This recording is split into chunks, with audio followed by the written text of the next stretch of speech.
Okay, appreciate everyone's rapt attention today. I can tell everyone is still very actively watching and listening. So what other questions can we answer for you? And we have a whole team here. I'll kind of pass them around, and we've got some questions coming from online as well. Aaron? So from a thinking about like if say we're setting up a plan, we're picking sites, and apologies if this has been answered, but if we were going to do this in a vacuum, we might look at 10 tower sites and say, okay, these 5 are owned by Crown Castle, these 5 are owned by somebody else. Maybe there's 2 more that are city buildings or something like that, and then we would talk to those partners and negotiate. We'd figure out how much it costs to actually run those. We'd have to kind of figure out our backhaul costs and things like that. But knowing that you've got there's partnerships, so and some of these people aren't supposed to be talking to us or contributing sort of in kind to the project. So do we get like rack rates for tower costs and backhaul costs and factor those into our project? Is that kind of the? Wait, so just could you just elaborate on, because I just want to make sure that if you understand it this way, maybe others do as well. On your part of not interacting with. No, I'm sorry. No, I don't mean not interacting, but we can't. I mean, if some of these things would both affect your site design or your project design. Mm-hmm. So you'd say, okay, well, I know this guy. I mean, it could be that, or it could be I have this partners, or I'm looking to Crown Castle for a partnership. So you'd approach them for a partnership, and that would pick which towers. But sometimes somebody else is going to have a tower right next to it. So you'd pick, you might pick based on relationship, mm-hmm. or what you're able to negotiate in terms of who you're pulling into partnerships in your consortium, and that also affects how you budget your project out.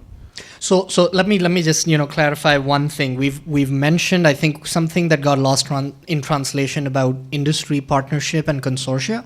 There is no prescription or there is no requirement for you to use only industry consortium contributions.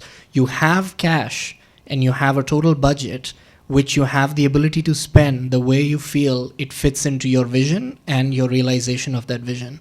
So the idea that you would, if you come in with company A, which is not part of the industry consortium member, but you feel that that's a product or a service that provides that opportunity to you to realize that vision, and you feel that that is a partnership, which is the way you'd like to go, that is absolutely fine. There is no twisting of arms or hand holding where you're going to basically be pushed into using one product versus another or anything of that sort.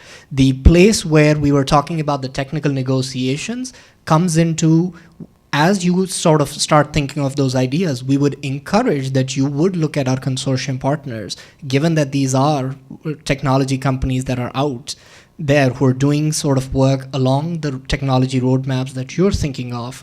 And if you aren't able to find that, or if there is any reason, and you don't need to explain this to us, but the opportunity that we want to provide as the PPO is to facilitate that conversation with the consortium members that are present. So I'm just, hopefully I addressed that. Yeah, no, maybe I didn't ask the question very well. Can I interrupt? Sorry. Yeah. I think this may tie down to a lot of questions that we heard around the table and doing the breaks. I think one of the things you have to remember is everybody wants to know what the industry consortium is bringing to the table, and then decide whether to use that or goes with our own customized partners that we may have other relationships with, and the cost associated with it, right? So yes, and clearly the industry consortium is also not yet committing everything it's going to put for the table, because by the time the platforms come online, it may be a good year. Some of these platforms may become fully deployed 3 years from now. And you really don't know what equipment you will have at that time, by that time. So one of the things that we want to facilitate, which Manu alluded to, is have a technical point of contact from each of these consortium partners, with whom you can actually go over and kind of talk about this whole thing. What can they offer? What are the cost structures that they have? And try to get a better understanding of what you could tap into. And it's not necessary that you have to tap into it, but you can have at least a meaningful sense of what is it that's out there that you can rely on the PPO to eventually make a match, that you can put in your proposal as a blank, as a template. And if you think that there is some capabilities or costs that are not necessarily the right fit, then you can go to your own customized local partners that are others you may have access to, and try to put them in the proposal. Now, I want to emphasize that in the end, it may end up being a negotiation, right? So yes, while you may commit to saying I'm going to partner with a local company, I'm going to do something of this sort. In the end, it's a budget matter, right? The numbers don't work out in the end. We may not be able to just fund everything that you want, so we may have to say, hey, we really can't do this, but if you really want to put this technology in place, we may have other options that you may want to take. This may be the best options that you have, but we'll ask you to think about this, and like Manu alluded to, think about this and see how you can use it in a more effective fashion, which may not be in tune with exactly what you want, 100% of what you want. It may get you to 85% of what you want. And that may be using what Industry Consortium might be bringing to the table. Now, that is going to be a little bit of we want you to make an informed decision. So I think one of the things that we are going to follow up with, the PPO is going to send out within the next couple of weeks or so, or over the next 3-4 weeks, is an opportunity for you to have a conversation with the consortium partners, all 28 of them. Or at your choosing. You're not going to talk to all 28 at the same time, but you can pick and choose who you want to talk to and how, of when, and what they have to offer. And then you can go proceed with other partnerships that you want to pursue. So can we then include that in our in a proposal? Because I guess that was one of the things, is you can't name any of the consortium partners in your proposal. So if you have a map that says these are the 10 towers that we're going to use. Sorry. So the naming is actually just restricted to the personnel. Got it. Okay. It's just the personnel. You can obviously have, companies who are on Crown Castle or National Instruments. You are using those products, absolutely. It's just the personnel. Well, that is it's extremely personnel helpful. and the sponsorship of the proposal, right? Right. You can have any one of the 28 equipment or services from those in the we're going to plan to use this or that, but you don't want it to be the Kansas City Crown Castle proposal, okay? John, but we can get input from them, and they can feed that in, and we can figure out what their asset. Yes. Excellent. Yeah. Thanks. And then I think there's a question about cost that Manu's going to address. Yeah. Right there. We have to actually. Okay. I think he asked. You just asked. James. He asked about. Oh, the cost. Yeah, let's see. Not clear in the RFP at all. I just asked about the cost related to that, but I've got another question, which is, when you specify numbers of sites and timeframes, it seems like you're prescribing a particular architecture that might, for example, not be lots of small D2D multi-hop devices. Okay, so that's definitely not the intention. And even if so we can take this offline of what sort of what sort of things you individually or as a team are considering, but that's definitely not the intent. The numbers are not meant to be prescriptive. So if you read carefully in the RFP, there is no mention of the number of UEs that you would be supporting. The idea to give here was, here are the elements, and here is sort of the modular incremental deployment approach that you want to come in. And as I said, you're not trying to fit it into the buckets of 10 to 24, 5, 6, 7. So let's have that conversation based on what your and your team's vision is. But that's not the intent to prescribe it either way. Yeah. Andrew? So this goes back to the IP question earlier. In the documentation, I believe it's under other information. Yeah. Mm-hmm. It talks about the NSF-funded research, and that obviously the researchers, it's all handled just like NSF. But it states that the PPO retains a non-transferable license for demonstrative purposes with the technology. But it doesn't make it clear, and I think this is kind of important for the cities in the room who are maybe helping put these things together, with the idea of some of this stuff eventually. Obviously, this isn't delivering services today, but eventually making it into services that are delivered. Is there any retention of that same sort of demonstrable license for the actual platform, the local platform, instead of just the PPO? Tiago, the question is related to IP. If there is some demonstrable IP that comes out of a research platform, can the city continue to use that going forward beyond 5 years? Correct, Andrew? It's the same language that the PPO has access to. So This is for the research, the NSF-funded part of the research, recognizing that there's other IP coming. if there is research that's funded by the NSF and IP comes out of it, and It may come out of the research, the experiments that are done on the platform. Standard NSF rules apply. The institution owns the IP, and they decide how to do it. There is no any restrictions on the IP creation process.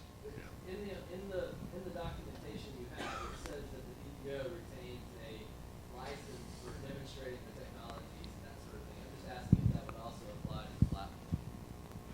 Okay, we may need to look at the language carefully because I'm not yet clear at this point what is the reference, but if you can send an email out to them and we can clarify it and put it up there on the FAQ. like US Ignite could do demos. Like you have people come to Yeah, I think it's people just come saying to do we your can- demo days, and we you're can wanting to do- know we can do if dem- can cities do demonstration. that too, or cities retaining, or whatever the entity is that's created. If it's a wireless lab, can you say we get to come and demo this too and talk about it as a Chattanooga wireless lab So project? I'm trying to understand the question. Do you have an objection to that language, or do you think it's I mean, I don't understand the question. I'm asking for clarification. So if the PPO is allowed to demonstrate technologies that are developed on the platform, sure. are the cities and university partnerships that actually host the local platforms also allowed to demonstrate those So you technologies? have to craft your own IP policy for that? As a platform owner, you work within the universities and the cities that are constituent members of this team to craft your own IP policy, intellectual property policy. Universities have their host policies, right? And if the consortium is going to be beyond the university, then they'll have to come to an agreement on what the IP is going to be, how they are going to handle the IP that comes out of that platform. Yeah, okay. Thanks, yes. Yes. Oh, Thanks. Following up on that, Lee McKnight again from Syracuse University. So with reference back to the issue of like how many different antennas, whether it's a distributed antenna system. Now on the cloud side, we've been hearing the phrase local edge cloud. I might suggest or advise you in the next revision to talk about a community cloud because you're able to reach then back to sort of core, it's basically going to be likely to be in practice a hybrid cloud, including local resources and remote resources beyond a particular city or tower or site. So that I think in the RFP we do refer to as aggregation. Yeah, that's been reflected. It might have glanced over it in the talk or the response. That's been respected. Oh, we got a root.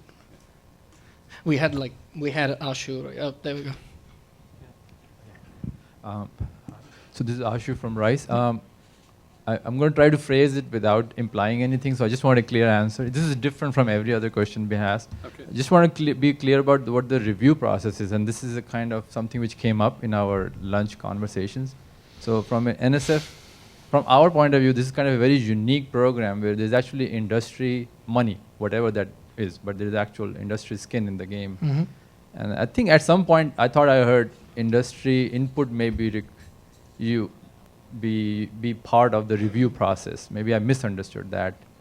But I just want to make sure there is no conflict of interest here that person X who comes from the company is not going to favor proposals which do or do not use their technology, potentially. Great question. yeah, Tomas. I'm going to answer that. So, very clear. So, there might be people that are recommended by the Industry Consortium in the proposal, in the panel that will be reviewing proposals. Okay. Conflicts of interest will be treated in the exact same way as NSF treats them. So, if there is a person that is conflicted in the room with any of the proposals in any way, will be excused from the room. Okay, and in no uncertain way, certainly industry members that have any possible interest in a proposal will be excluded from any decision making. Yes, yes. Yes. Yes. Yes. Well, I mean, Yes. well, in fact, the reason we have said that none of the 28 companies, the charter members of the consortium, can be featured and named as members of the proposing teams is because there's an inherent conflict in that. We've bent over backwards to avoid conflicts of interest, and Tommaso, who's been through this process on the university side, is driving that on our end to ensure that everybody's... That's correct. Yes. Well, as Tommaso said, there may be... So hold on, there may be people, experts from the company who have no affiliation with any other negotiations that's going at the business level with PAWR. They're technical experts who can come and contribute and comment on the technical aspects of the proposal. Yeah, yeah. Right? I mean, and that's perfectly fine. So here's the thing. So this is why we are giving every platform proposer an equal opportunity to go interact with the consortium. So if the reason why we are trying to so we don't want the consortium to pick favorites. We want everyone to have equal opportunity to go talk to the consortium and learn from the consortium and interact and do whatever they want to learn from and put it in the proposal. But the consortium members cannot directly get involved into doing specific things with one particular project team, which will then exclude them completely from the review process. Yeah, yeah. Right? They cannot build a radio for you. Right? They cannot say, I'm going to do specifically in this particular area, I have some resources, so I'm going to work only with your team. If they say any of those things, then that kind of stuff can essentially conflict them out of the whole round. Right? But they can provide common services. If it's, let's take NI for example. They can provide SDRs to everyone. If you are going to name the SDRs in there, they can still be there to comment on whether everything else is feasible. Right? So that's perfectly fine. Right? There's a business case that you can definitely argue that, well, if NI is going to benefit financially from the purchase of these products, then there can be a conflict. Right? We are going to exclude, so if that kind of discussions happen, we are going to exclude them from that particular aspects of the review process. Okay, so it's going to be a little bit of a tricky thing, but again, the PPO team is going to be aware of the conflicts that are inherent with those kind of arrangements. So we are going to look at their proposals carefully. I mean, they are going to look at the proposals carefully and try to figure out who are the right appropriate reviewers. So it's not going to be just anybody that are randomly picked from there. Yeah, thanks. And if that really means that you're looking past or looking beyond just the NSF conflict of interest guidelines, because this is a unique situation as you're saying, then we're going to reflect that, and that those policies are going to be reflected. So absolutely. And by the way, I can also say from the Industry Consortium perspective, they buy into the guidelines 100% from day one. Okay, and same thing with. Tommaso mentioned that in the review of the preliminary proposals, largely staff-driven, the PPO, some of us have potential conflicts, and we're going to get ourselves out of that so that we don't see it. We're going to follow the same principles NSF follows in all of its peer review. Okay? So, okay, next. Yes?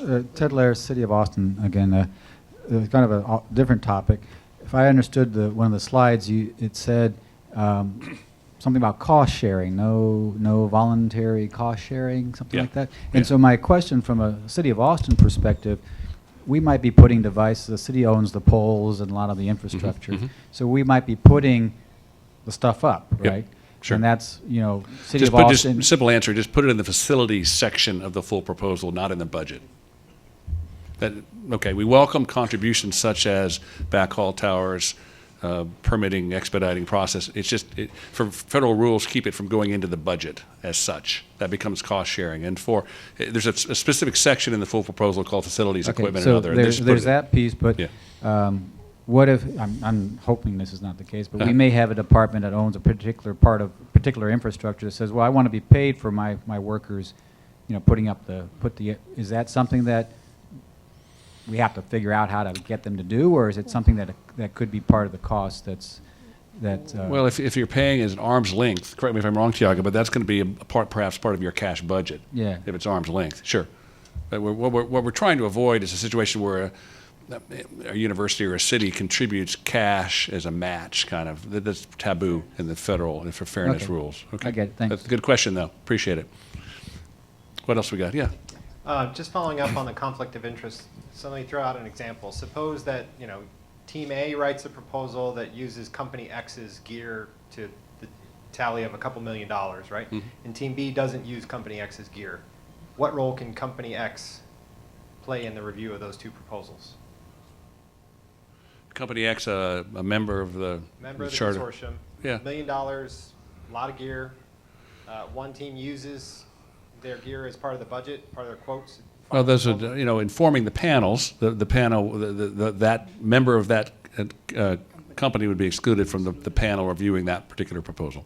Okay. I mean, it's going to be a very systematic process following a NSF-based peer review process with Tommaso and Kaushik driving the process and picking the panelists. And there'll be representatives from industry, from academia, from PPO, and others. And then, if you don't mind, I just want to sure. go. Good question. Good question. Sure. I think what you're alluding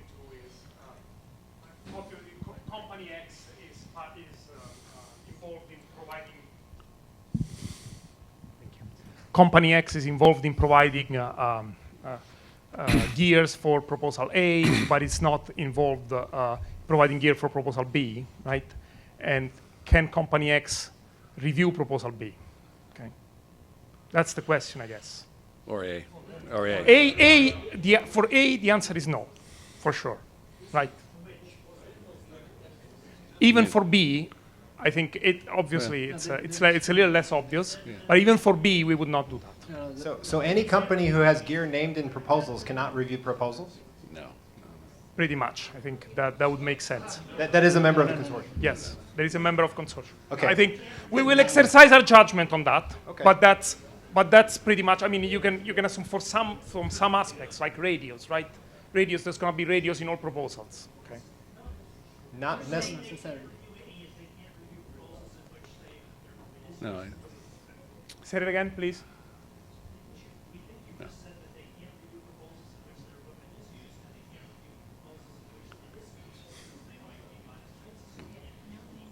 That's what I said, right?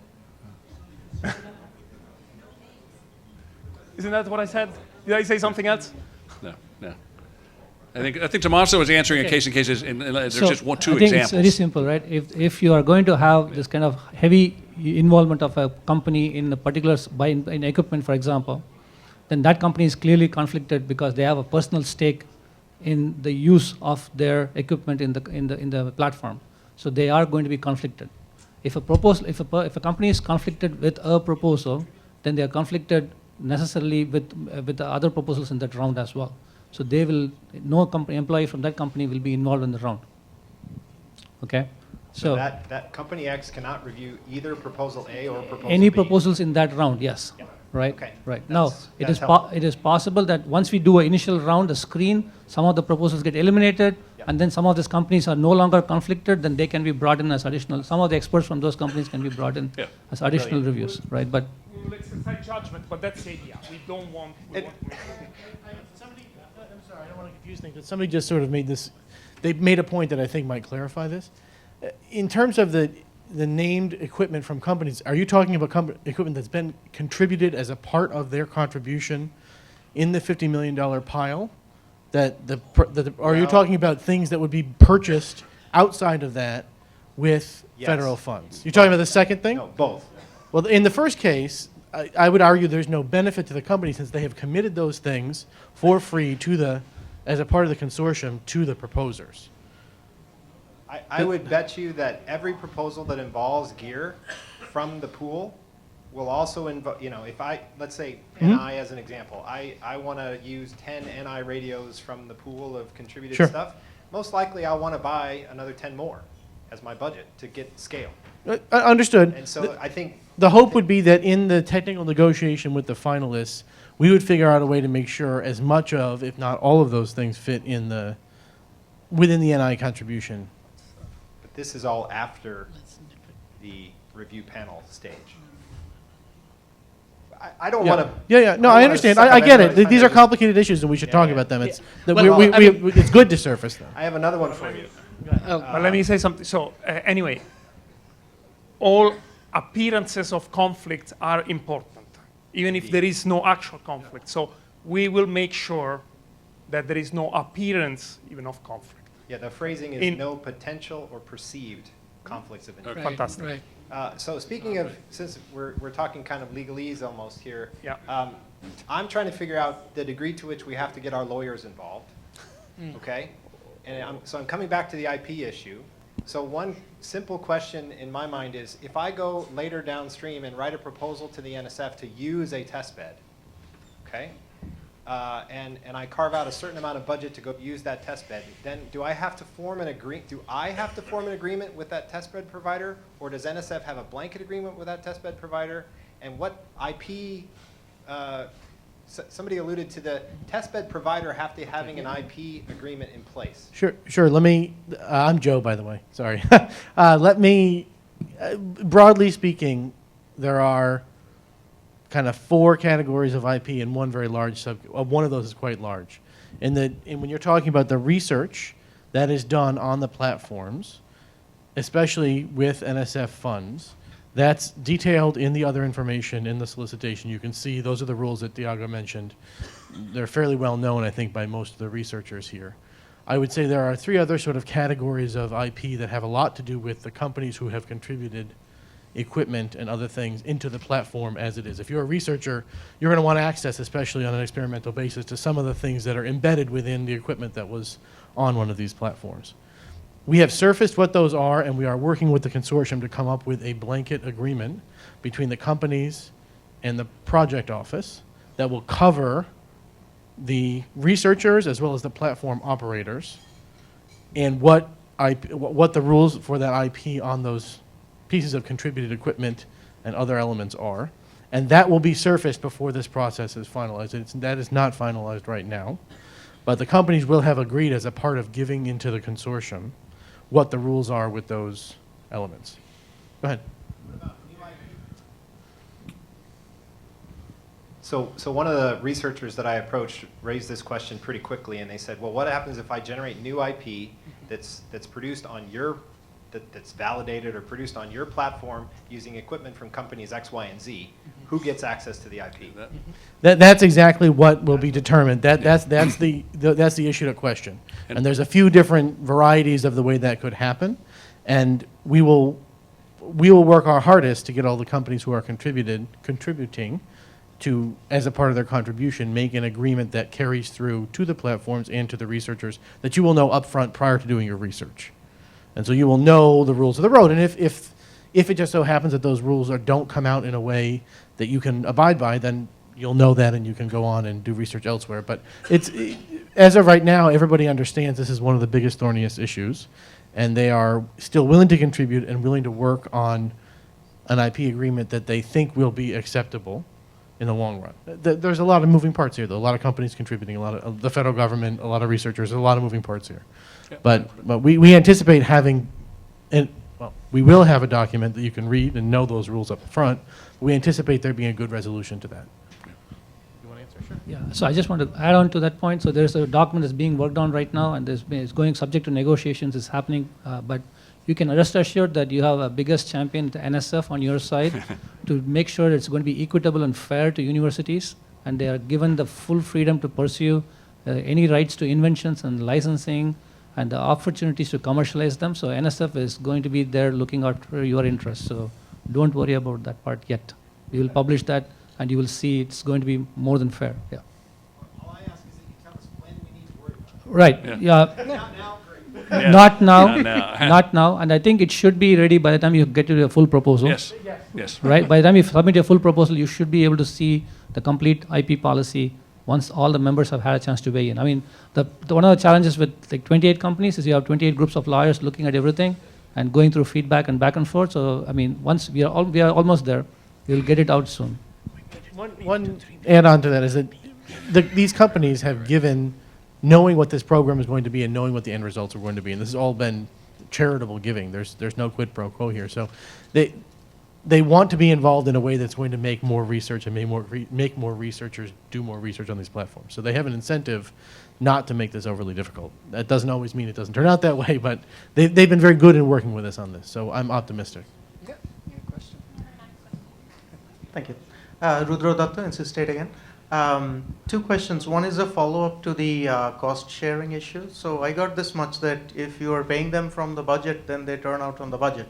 And if they are voluntarily providing that, then it's facilities. Correct. There is sort of potentially a middle ground where partner industries, which might not be IT industries, but they want to see a smart city or an advanced wireless kind of testbed come into being because of what the future might bring beyond the testbed to the region. So, and they might be willing to pitch in, but they might not be in a position to do anything that is actually involved in building the testbed because they're not IT technology companies. Now, if they put in money, that's typically what's considered sometimes cost sharing. Since you didn't take that example, I just want to see if what's the position with regard to that. If we get other industry partners who are basically willing to not the university, but external entities, not federally funded, which are willing to say, if you can bring this funding in, we will give you the money to build 2 more nodes. What's the position on that? I think it would need to be related to facilities, equipment, or other. So, for example, somebody may want to fund an incubator, for example, right? But the incubator is going to be an integral part of the platform development process.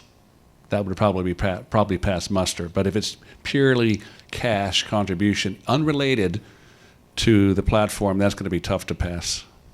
Okay. Okay. Well, no, I And it's something that you could reasonably consider a facility or an equipment contribution. And Yeah. even if that facility or resource might not be in existence yet, but if it is something Related, that relates, then it's fine. Thank you. The second question is with respect to the measures of success slides you showed, and it had 3 bullets, and one of them was, or it had a bullet which said benefit to, and then 3 sub-bullets, and one of them was partner industries or something like that. Now, I want to know if that means specifically the consortium partners who might be involved in that proposal or project, or just industry, local industry, somebody that's not. Right, it's industry in general. And you know, when we look at this, as Brian said, there are 3 primary equal constituencies: the university community, the wireless industry, and community, local communities. And the success of this program will be judged at the end of the day by breakthroughs in technology that we collectively drive that end up with applications and end uses within these communities that keep the U.S. as a leader in the wireless industry. So, we have been working with the Industry Consortium for about a year, and there truly is a commitment on the part of every one of the consortium members to drive U.S. leadership and drive breakthrough technologies. This is not about an ROI. Okay? Understood. Thank you. Sure, thank you. I mean, these are great questions. James? I'm again confused about the cost now with what I've been hearing. Yeah. So if we need 100 radios, Okay. we assume that we have to buy them, and even if we're buying them from consortium members, and we budget that in, because I've also heard about donations, we don't know yet what will be donated, because that could make a major difference. The answer is yes. In the full proposal, not preliminary proposal, you should use retail-based pricing, benchmark pricing for your assumptions. And we will be providing some guidelines on that at the full proposal stage. So you will have an input for your use in budgeting radios, towers, backhaul, and so on. And so then later, if stuff is donated, then the award is just decreased, or because then we could have done other things with it. That becomes part of the technical negotiation, puts and takes, that will enable you. And yes, it's going to be a negotiation. But yeah, the award decrease, I think Tiago said yes, the award will decrease. Yeah, in that case, the award would decrease and you'd apply it elsewhere. There's no other, in our mind, you can't get precise enough in advance of knowing what the design is going to be proposed from each of the proposers, in advance. If I'm understanding this, and I think what you're saying is if you budget for 100 radios that you know down the line a consortium member can provide, and you're saying if I know that information a priori, I would rather take that 100 times $1,000, whatever that number is, $1 million or whatever, and basically spend that somewhere else. Right. I mean, it's affecting the trade-offs we make in yeah. Okay. I'm just, reflecting it back just That's so that. part of it, yes. That's part of it. Okay. So that sort of tied into the previous question. I mean, a number of times it was mentioned that the proposer should reach out to the consortium members to find out, what they can offer and what it is that we can collaborate with them on. Now, I'm just thinking, would it make more sense to have all the consortium members sort of put out a list of what it is they are willing to put in so that everybody has access to the same information? Because I might talk to NI and they tell me one thing and somebody else talks to them and they tell them something else, not intentionally, but because we're talking to different people. And you might have stepped out of the room. We covered this at 2:30. I'll repeat it again. Actually, it's important. I think we need to make sure that you leave this room not confused. So I'll repeat it again. what the PPO is envisioning and what we're going to do in the next couple of weeks, 2, 3, 4 weeks, we're going to have a single technical point of contact from each of those 28 member industry consortium that we will advertise to the proposers. And you can have that single point of contact, so there's no noise, no misinformation, and you actually have that single point. And then you can, if we are seeing a common thread of questions directed at a single industry member, we might ask them to address it through either a webinar or something where they're actually face-to-face with you when they actually, to answer some of those questions. So that's... Okay, so the single point of contact is great, but even then, I mean, a lot of what you hear back depends on what you ask, right? So it may be the single person, but two people are asking different things. So I might ask NI, are you going to give millimeter wave radios? And they say yes. Or somebody might say, are you giving USRPs? So what I'm asking for is a list from each of these 28 companies as to what they're willing to offer, because they have many products, and they're probably not offering all of them into this consortium. Yep. So is that possible? Correct. So right now, the definitive agreements that the consortium members and the PPO are being negotiated and worked. Once we have the definitive agreements in place and you make it past the preliminary proposal stage to the full proposal stage, you will have that information. Yep. Good question. Oh, one more right there. Yeah, so I have a two-part question about the use of the test bed. You talked about, so the test bed is for research. Yes. But, and you talk about sustainability. So one way to sustain the test bed would be to allow it to be used at some point in time by industry to do product testing and evaluations and things.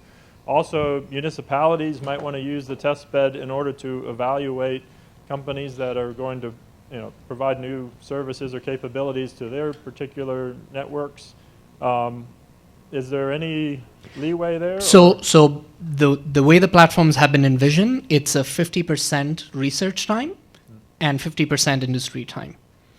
The 50% industry time might be for kinds of activities that you just alluded to, and the rest of that time can be divided between municipalities and NSF-funded research and academic research. So that's sort of the rough time split that's been negotiated. Okay, so it doesn't have to be industry research. It could be industry product.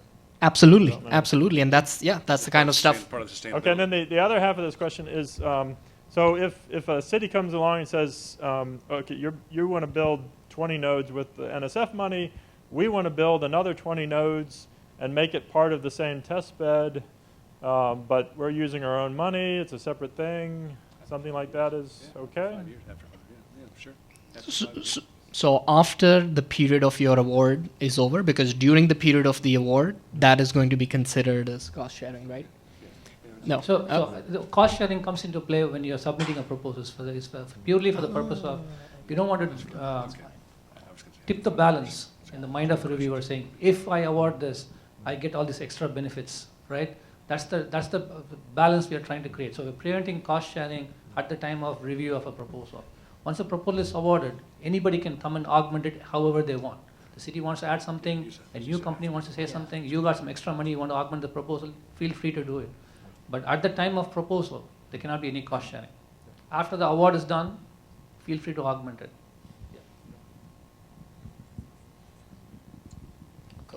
So I'd like to come back to this technical point of contact issue.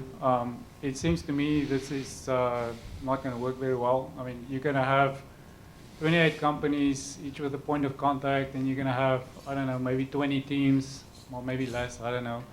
And they're all going to contact this person and ask the same questions. I think this idea of somehow getting that information out in more of a common way might be useful.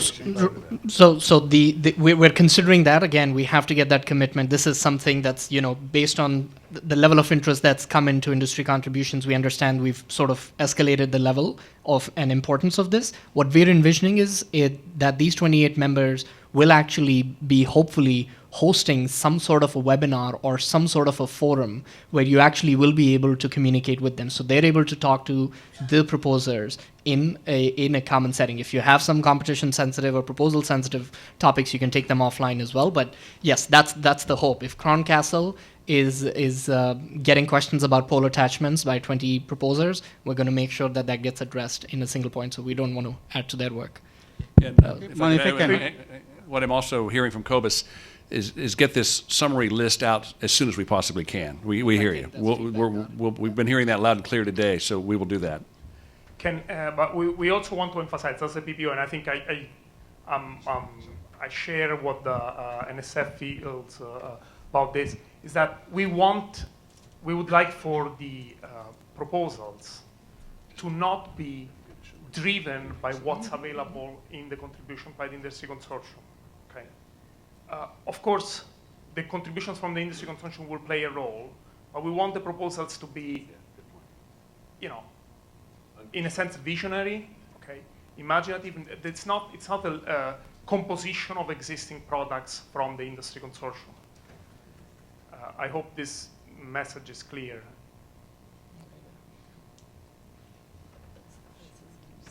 I think that is clear, but the fact that you are now going to make available these list of contact people, in a sense, that now puts the obligation on us to find out what there is, right?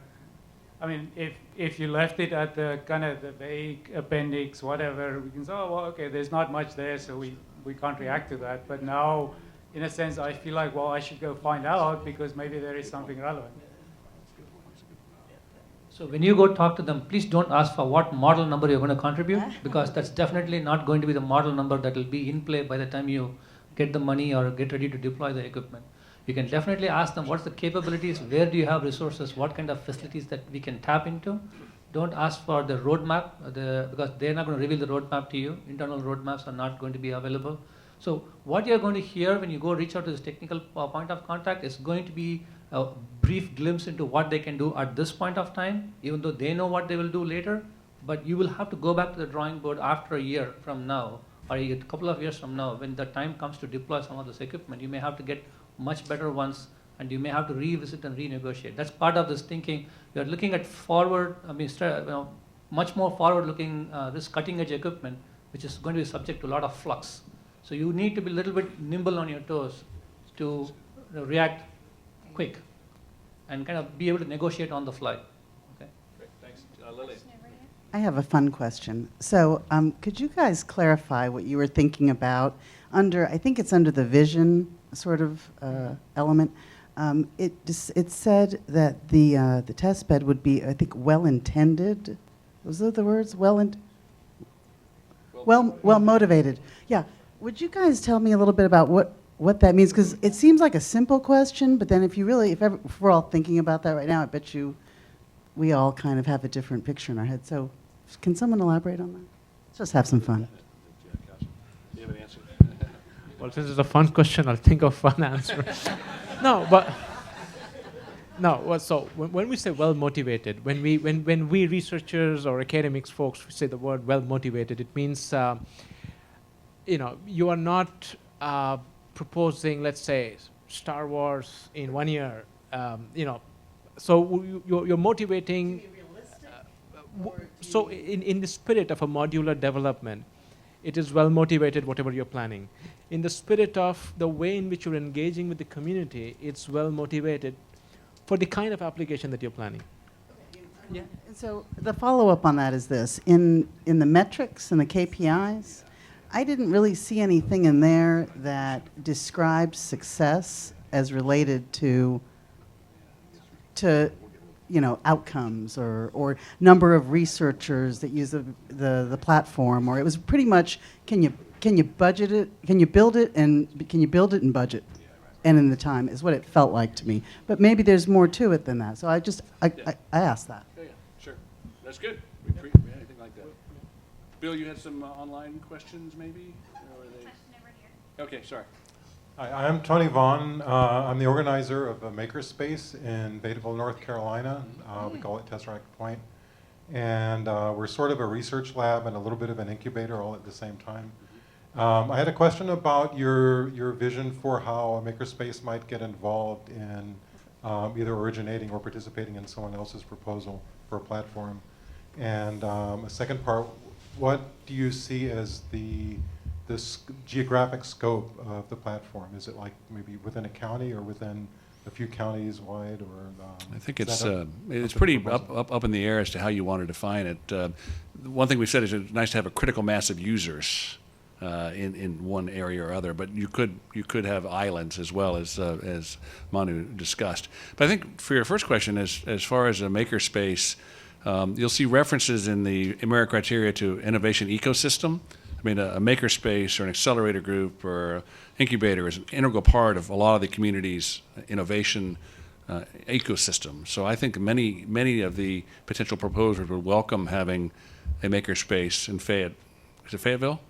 Yeah, join in as part of a team, or probably facilitate it if you happen to be nearby, Raleigh, Durham, or whatever. But I think we encourage involvement of nonprofit organizations such as a makerspace, libraries, schools, museums, as part of thinking through how the long-term applications can be used.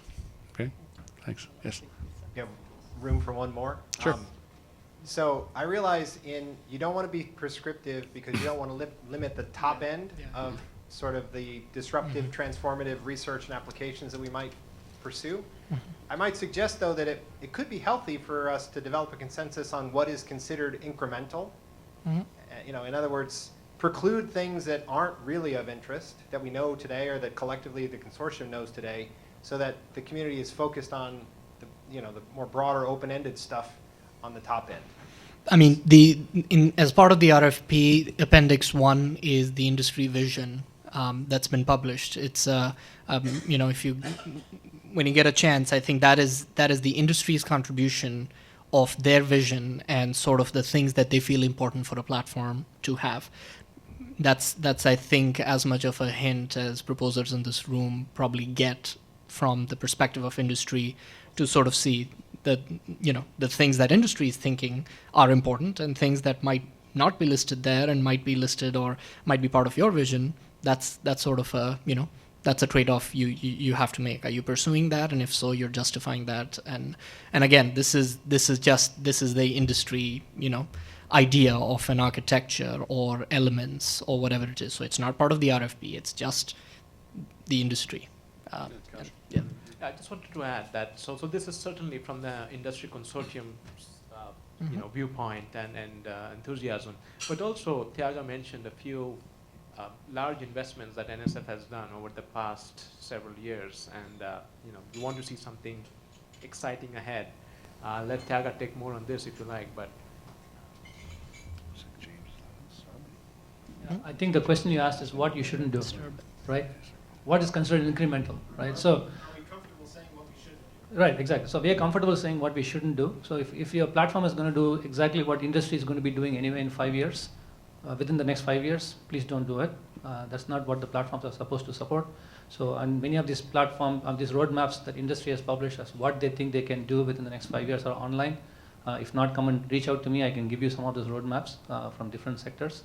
And I definitely encourage you to not work towards supporting that kind of stuff in your platforms, because the first platforms are going to come online in 2020, right? Fully deployable.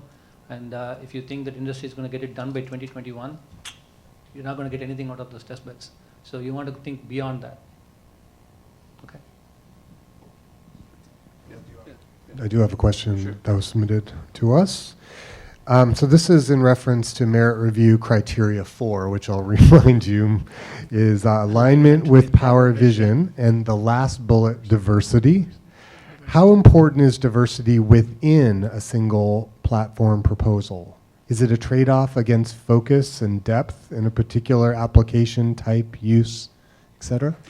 I think the answer there is, again, we've talked about modularity, extensibility, and the idea that you will have to think about sustainability.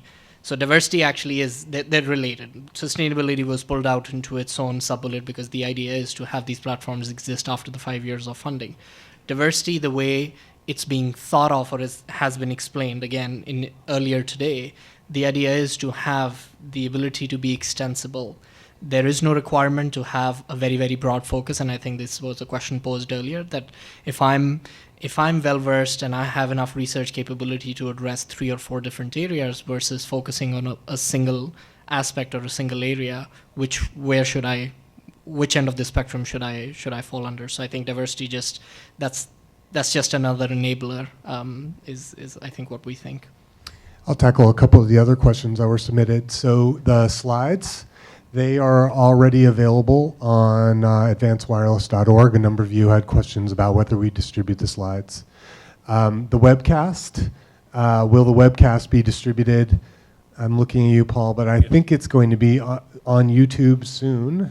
And it's so yes, is the answer. And then I think one of them, just out of band, was will the attendee list be shared or published? So the attendee list was sent to all the registrants last night by me. The attendees that asked that their information not be shared, it was not shared. But everyone who answered yes, that I could share their information, we could share their information. That information was shared with you all. Yes? No? Didn't get an email. Is what I'm. Will soon be shared. Or soon will be shared. Soon. Pretty soon. As in mail. Any? Sure. Thank you. Should start. I have a few. Let's see. We might go through them fast.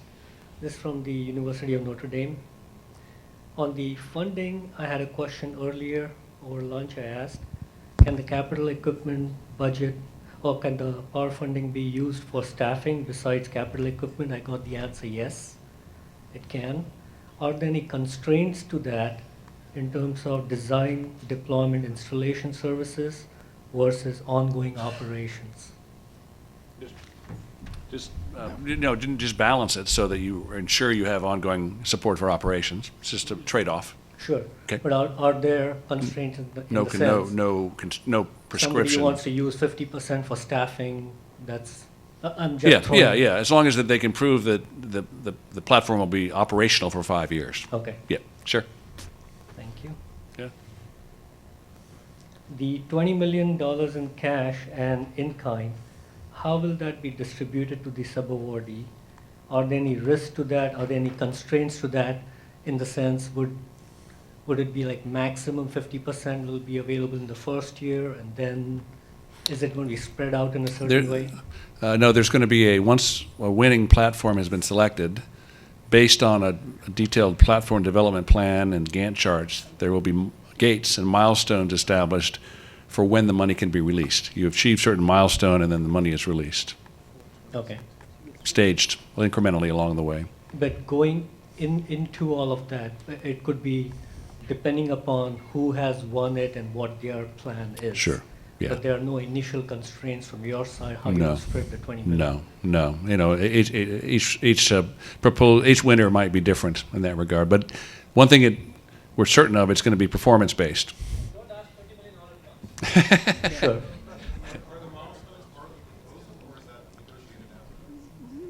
It's going to be, you'll be asked to build in milestones in your full proposal, and then the final milestones for the award will be negotiated. Yeah. Okay. Yeah. On the services, I'm going to read this out. It's a long one, and I'm a little bit tired. To ensure the compatibility with this PPO centralized plan, does the PPO recommend using all the PPO services and tools instead of offering our own services? Besides the list of tools and services, can the PPO provide scope, size, importance, value, priority for the must-have services for better understanding and planning, as well as what is the mechanism for the proposers to discuss services related to creation and implementation aspects with the PPO? Great question. So for the services part, I talked about PPO services, which are going to be common, not just for Platform 1, but for 2, 3, and 4. this is going to, there is a list that's out there right now. It's non-exhaustive, but does not have clearly labeled work done by the PPO, and this is going to be developed by the PPO. We're in no way trying to bias the effort. We know that there are constituents across the spectrum in this room who actually have better experience than us in running service frameworks and management frameworks, but there are also people in this room who might not have that experience. The ability for people who make it to the full proposal stage will have the opportunity to negotiate with the PPO where the implementation work ends up being done.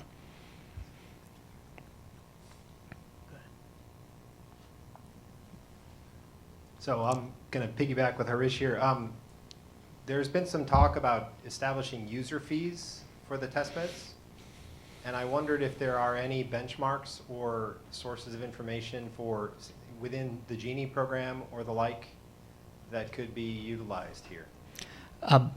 The Genie program, I think Mark has stepped out, and so has Jack. But as far as my involvement in Genie was concerned, there were no user fees to using the Genie testbed. It was completely free. It was a resource that was provided by the NSF. And the user fees was just to start having the community and the proposer start thinking about sustainability. So in addition to user fees, the ability of, and I think if I have, Kobus might have an opinion. Oh, that's a separate question. If I may put John Ruklowski on the spot for Deter, and because Deter, I think, has an operational model where staff is actually budgeted in proposals that are written using the Deter testbed. And I'm without I'm going to pass it off to John because he's probably the better authority here. Sorry for putting you on the spot, John.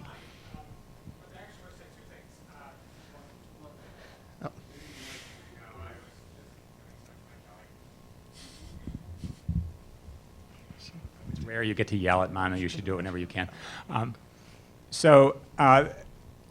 would just actually point out there, I don't know if it made it into the report, but there was a very interesting discussion of sustainability and different models of sustainability in that large communities of practice workshop. Both myself and Tim Yardley, actually, who runs a large facility, talked about this a little bit. Deter does not charge user fees per se. Yep. But we do a certain amount of work that is dedicated to the support of large research projects sponsored by other agencies than NSF that operate under somewhat different budgeting constraints and rules.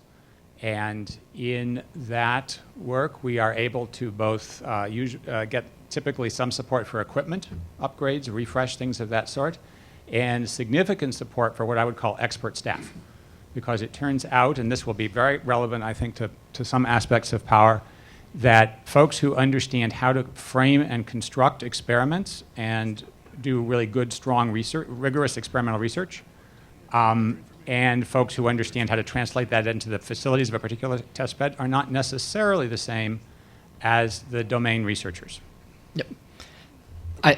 You would have said better, so thank you for pointing that out. I think John just mentioned this large communities of practice workshop that was held by the NSF last year. The report is actually linked off of the other information in the RFP, so please really highly encourage you. There were some great ideas, have been assimilated, absorbed into the RFP as well, but there are plenty of other really, really great ideas that came, so highly encourage you to take a look at that.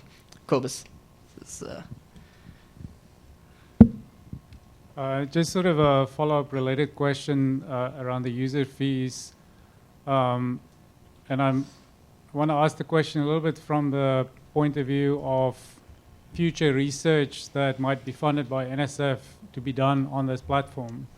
So is there a model whereby such proposals would be expected to budget some user fees in their proposal to make use of the platform, or can you speak a little bit about that relationship? Thiaga is probably the right person for that. Right, so that's the eventual model. So we are going to drive, so I would refer people to look at how supercomputer usage is done in this country right now. So that's essentially the charging model that they use. I know it's kind of new to this community, but even those supercomputing facilities are not necessarily sustainable from the money that comes from NSF grants, But and they definitely go out to get industry, another they kind of allocate some time to industry and charge them much higher rates to sustain themselves. But I think it's part of NSF's recognition is that we cannot keep funding platforms forever, and therefore we want the community to start thinking about paying for test time and start using those that time wisely. And for example, Orbit is free, but and it's a great resource, but Orbit is currently swamped by people who are using them for teaching classes and so on, which kind of puts a dent in anybody who wants to do it for research, use research time on those platforms. So we want people to kind of look at the value of the time of these test beds, and therefore we will be definitely, if you will see it in our future solicitations, language that starts including budgeting time on these for these test beds and trying to pay off using research funds. Great. This was. Should we stop because we want the? I think we're just about to office hours. I may have time for one more if there's a burning question. Tiaga, you wanted a burning ending So comment? I know I referred to the roadmap and immediately got like tons of emails.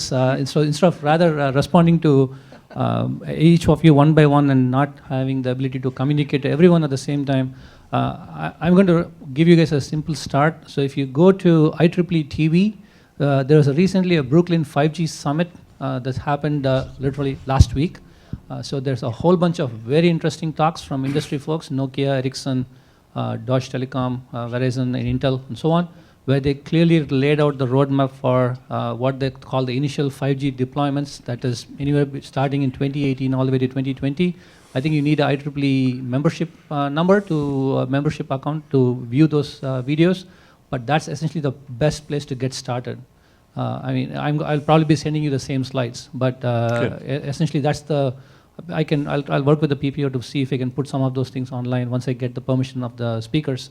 But that would be a great place to start. The Brooklyn 5G Summit last week. It's on IEEE TV. Great. Thanks, Tiaga. Yeah, let's see. Okay, thank you very much. Obviously, continue to send any questions afterwards to PAWR@us-ignite.org, and we will answer them very promptly. And we're also going to be sending out periodic updates to the FAQs that will be on the website, advancedwireless.org. Thank you. These questions have been great, and we really appreciate pushing our thinking in some of these areas. We'll get back to you soon. My colleague Bill McGuire is going to take us to office hours and drinks. Yes, so let's start with drinks. It says 5 o'clock on the schedule, but we thought just to hedge ourselves and to encourage team building, we'd have things start at 4:30 just in case. So starting at 4:30, there'll be a reception area, cash bar outside in the foyer.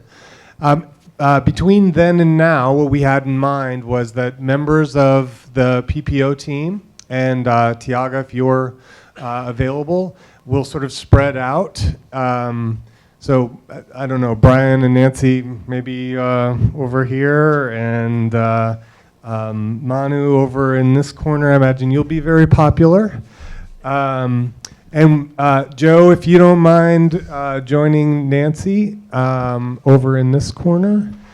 Bill Wallace, I'll put you back in that corner. But I think you've had a chance to get to know the PPO team a little bit. This is a great opportunity to answer address any specific questions you have for your project, or we'd love to meet you, so a chance to introduce yourselves as well. So that's the end of the formal program. The rest of it is really about what's meaningful to you, and then the teaming that can occur through the reception and the rest of the day. Hopefully some of you just received an email from me that I thought I had sent yesterday. But that includes the list of registrants. So thanks again for a great day. And again, it doesn't stop now. Now is the time to meet your neighbor and talk further about effective, strong proposals. So thanks again.